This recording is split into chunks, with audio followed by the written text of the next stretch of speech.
napaganda po ng mensahe eh.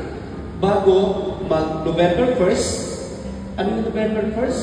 Araw na All Saints Day. Yung November 2, All Souls Day. Ang mahalaga lang, ito November 1st, November 2nd, sinasabi lang sa atin, isang araw, magsasama-sama tayo. Isang araw, lahat tayo ay sasama sa Communion of Saints. Kasama na natin lahat ng mga banal, mga santo. So yun yung plano ng Diyos. Magsama-sama tayo, Communion of Saints. Maging banal din tayo. Pero paano yun? Napaganda ng paalala ngayon. Paano mapasama tayo sa Communion of Saints doon sa All Souls Day? Ito po, tingnan natin sandali. Sabi dito, may dalawang lalaki pumanik sa templo upang manalangin. Dalawang lalaki pumunta sa simbahan upang manalangin. Dalawang lalaki pumunta sa SM upang manalangin. Kami yata yun ni Father. Ang isa, sabi dito, yung isa'y Pariseo at ang isa na may publikano. Tumindig ang Pariseo. Tingnan nyo bakit ito kinukurot tayo? Bakit ito may konting pasaling sa atin? Huwag tayo mahiya. Kung tayo ito, Lord, ako yata yan tulungan mo ako magbago.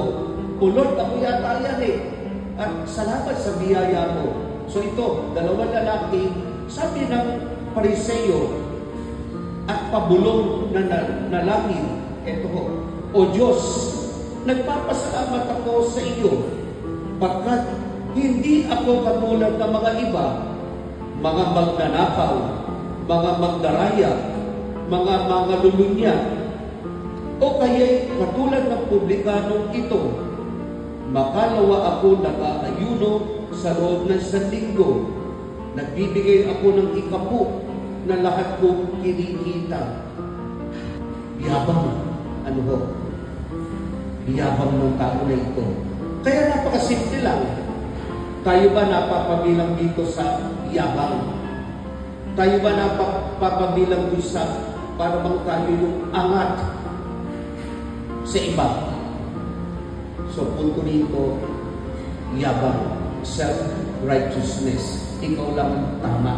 Lahat ng tinitignan mo, mali.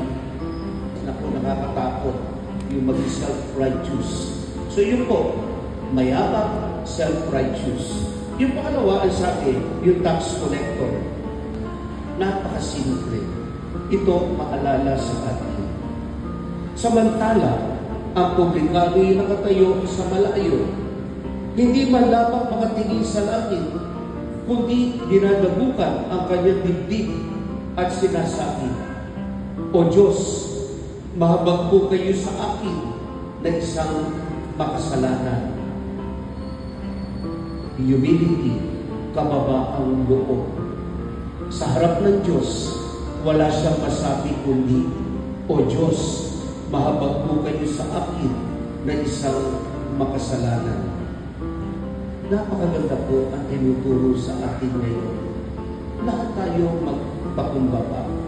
Sa harap ng Diyos, ang masasabi lang natin tulad ng isang lalaki dito, O God, be merciful to me, a sinner. Lahat naman tayo po makasalanan. I think every Sunday, pwede natin sabihin yan, Lord, alam mo na ako pwede pagmalaki sa iyo.